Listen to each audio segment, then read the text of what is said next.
On September the 13th, 2007, Fairfax police officers were dispatched to a residence in Northern Virginia in response to a 911 call reporting a stabbing. When the police arrived, they heard the wife of the victim say, "My son has stabbed my husband." Today, we look at not guilty by reason of insanity. I've got two cases for you today. In both instances, it's where sons have taken the lives of their parent. I've got the case files over here. Now we start with Mo, which is short for Mohammed. He murdered his father. I do have his full psychological evaluation, but there is a caveat. Not in the case file, not in the internet, nowhere, even with the police, could I find a single photograph of Mo or his family. Now I can't give you his full name because he has subsequently been released, and for obvious reasons I don't want to put his name out there, if you know what I mean. But to make it up to you, for the lack of visual insight, I should have his interrogation in the next few days. Maybe I'll post it before this video, maybe it'll be after this video, it just depends when I get it, but I promise I do have the interrogation coming. That will be on my interrogation channel, link to that is in the description. Now the second story is of Jayant Kadian. He ended up murdering his mother. Again, I've got his case file over here, so if you do end up liking this video, please subscribe. Worryingly for the police, Mo, the suspect, was not at the apartment when they arrived. The victim, Abdul Qadir, was found on the sofa laying on his back by the police. The next day, on September 14th, 2007, a green minivan pulled into the Reston District Police Station. Mo, he got out of this van, he approached the police and he wanted to turn himself in. When he got to the police station, he told the police that him and his father got into an argument and he left. He went on to ask the police, "Is my father still alive?" The police reported Mo had blood stains on his jacket and shoes. The police also confirmed that he had a receipt in his pocket from Safeway for the purchase of a kitchen knife and wood spoons dated September 13th, 2007. Now when the police interviewed him, Mo said, "I've never thought about hurting my father, but I keep having these memories of when we were back in Africa and he was on top of my brother sexually assaulting him." He told police he bought the wooden spoon with the knife as he didn't want the cashier to think he was doing anything wrong. He then told police he went back home, turned off the light, and stabbed his father who was sleeping at the time. Mo told the police he does know the difference between right and wrong, but he felt like he should do his religious duty. He also told police that he planned, after the stabbing, to go to the shore, to build a boat, and to leave the country. He also told police he did plan on taking the life of the President of the United States. Now looking at the psych report, at the time Mo was around 24 years old. He had 4 sisters and 1 younger brother. Mo is of Somali descent, and due to the civil war in Somalia, he moved around a lot with his family, and in 1997 they came to the USA as refugees. Whilst attending high school, he was teased a lot, and his peers would accuse him of being gay. According to his family, he had no romantic relationship that they knew of, and in terms of his medical history, he wasn't on any drugs, but did claim he had experienced multiple head injuries as a child, which isn't surprising considering he did flee civil war. In 2006, Mo started to isolate himself from his family. His grooming and hygiene deteriorated, and he expressed paranoid thinking. He often accused his family of saying bad things about him. He claimed his brother was a drug dealer when he was not, and that his sisters were being unfaithful to their husbands. Mo himself, he broke 3 TV sets as he thought TV was bringing corruption to their lives. Now in his psych report, Mo did confirm he suffered from auditory and visual hallucinations. He would see ghostly figures and was frightened by them. Now his mother did believe that he had demons in his head, and she did advise Mo to go see a counselor at his local mosque, which he did once and never again. Now this part is actually critical. His mother thought, okay, well, he doesn't seem to be right in the head, he's seeing things, he's saying things that aren't true, so he should go to the mosque and seek spiritual help. And the way this would have worked is he would have gone to see the imam would have told him, well, make sure you pray, because as Muslims we have to pray 5 times a day, right? Make sure you remember God, Like, you know how when people go to church or when Christians pray, they have the beads, right? Well, as Muslims, we have a similar thing, right? It's called remembering God. You may not believe in God. That's okay. I'm just trying to give you the context of his mother here. So the mosque would have told him to seek repentance, to remember God, make sure you keep your prayers. And then also what they would have done is maybe something like put some sacred Arabic words on a piece of paper, put it inside some water in a bottle, and then just tell him to drink it periodically. Consider that holy water, so to speak. Now I know, again, you may think it's hocus pocus. I'm just trying to give you an indication that the mother did try to help him in a spiritual way, but a light-hearted way. It wasn't forced, it wasn't damning, it was just genuinely out of concern. You see what I mean? Now when Mo was seeing the court-appointed psychologist, his purpose of meeting the counselor at the mosque was to get his father out of the house for molesting his brother when they were younger. Mo said he suffered from hallucinations since he was a child, and on several occasions he believed he heard his mother and sister say, "Kill him, he's gay." Mo reported to the psychologist a history of seeing things as a child, such as people walking on trees, ghosts, and people inside walls. In addition to the psychotic symptoms, Mo reported a number of obsessive compulsive symptoms, including repetitive hand washing, obsessive masturbation, and a preoccupation with wanting to do things the right way and thinking about the same thing over and over again without being able to stop was something he was suffering with. Now, when he was speaking to the police, he gave his own version of events, and these events were quite disjointed and Mo was just rambling. He claimed he acted out of delusional belief that his father was gay, had molested his brother when they were younger, and that his father intended to assault Mo himself.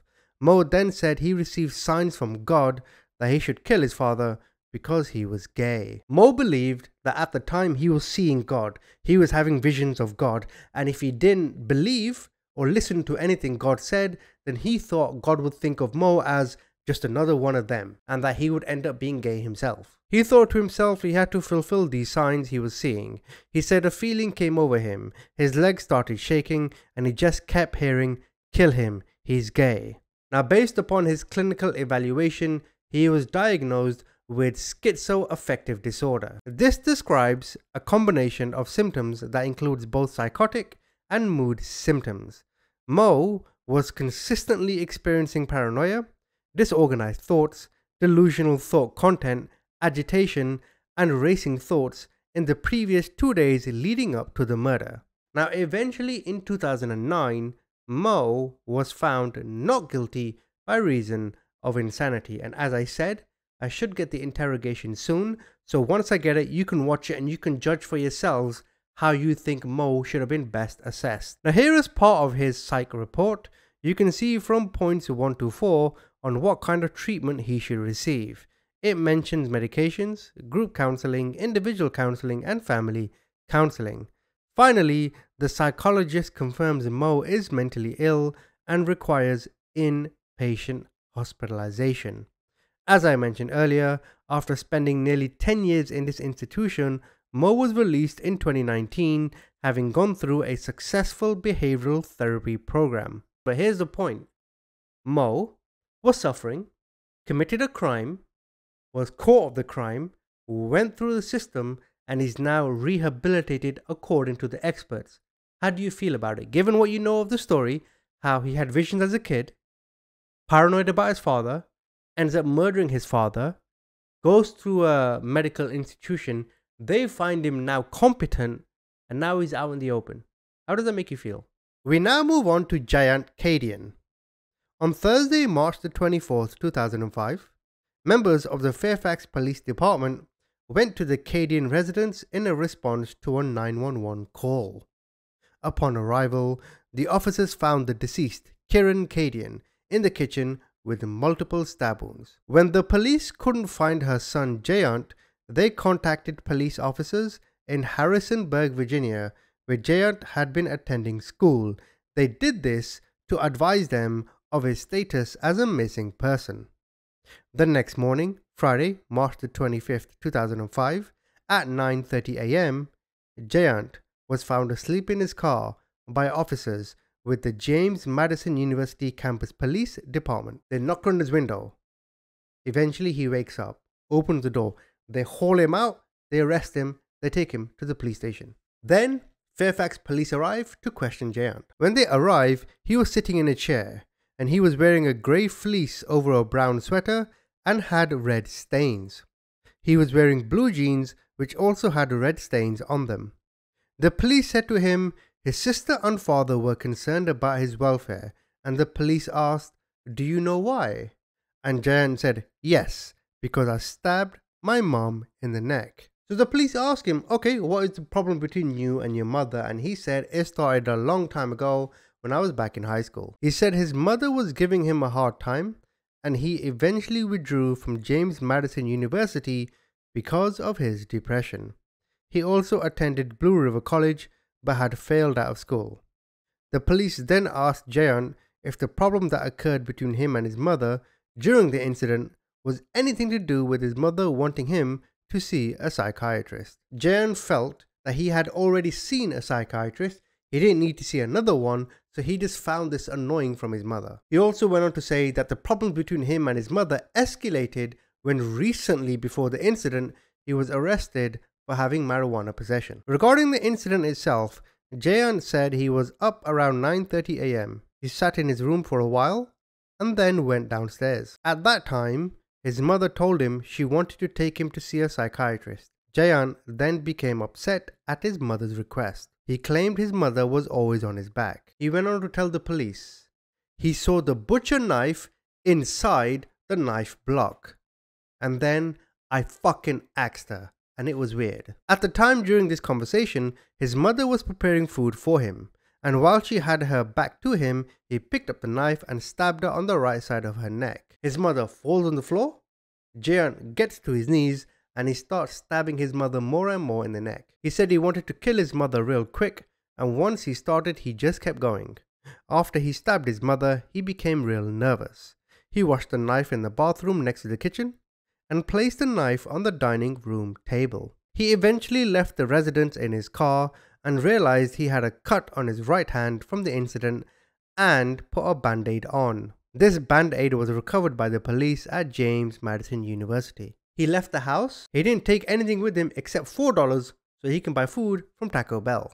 He also used his father's credit card to purchase gasoline. Jayant confirmed to the police he could read and write English and was under no medications. He had prescribed antidepressants but did not take his medication the day of the incident. The reason he ended up at James Madison University is when he returned home, he saw all the police cars outside his residence, so he turned around and drove to the university. He told police he didn't want to go back into the house because he did not want to get caught. The police then asked him, "Okay, has your mother ever threatened you?" To which Jayant said, "No, my mother's never threatened me." He said his mother wanted him to go to a 28-day rehab program, but he didn't want to, and his mother kept badgering him about different things. There were many personal problems between Jayant. Jayant confirmed to the police he could read and write English and was under no medications because of his depression and described himself as a social loner. He did tell the police that he knew he was wrong and he wasn't suffering from any hallucinations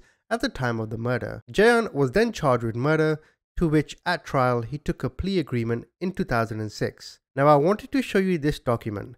This is his charge sheet, so to speak. Now in the state of Virginia, I don't know if it's like this in other American states, but specifically in Virginia, you get a score for each offense committed, as you can see on the right. This is the official scorecard for Jayant. So he was charged with 1 count of second-degree murder, so you can see he gets a score of 205. He gets 1 for less than 1 prior conviction. Then he gets 2 added to his score here with a total of 208. So what does this all mean? Well, here are all the scores with the potential sentence, and he was sentenced between 13 and 21 years in prison.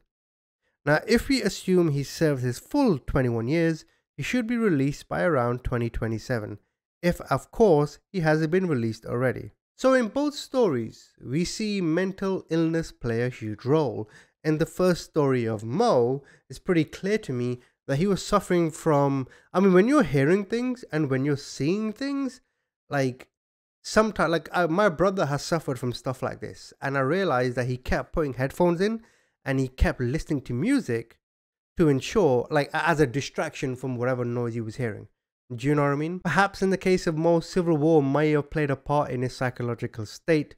I don't think his father or his parents ever treated him badly from what I saw in the case file. But regarding Jayant, I think this was a case of where he just couldn't handle the pressure. I'm not trying to downplay how psychologically he must have felt low, a social loner as he puts it, but none of that is justified in murdering your mother. In the case of Mo, where he acted on forces beyond his control, it seems to me, and you have to remember this is mid 2000s, marijuana isn't what people think of today. I think his mother was just unhappy that he smoked quite a lot of weed, right? So she thought to himself, I need to fix my son, he's a drug addict, etc., etc. I mean, he wasn't a drug addict, but back then the attitudes were a lot different. And I think she just wanted the best for her son. She wanted him to succeed in school. And I'm pretty sure she probably said to him, hey, I want you to get, great grades, and I want you to get a good job and make money and get married and all that usual hullabaloo. And maybe he just couldn't handle the pressure. Either way, tell me, what do you think? Mo, was he justified? Jan, did he go over the top? Comment, tell me what you think.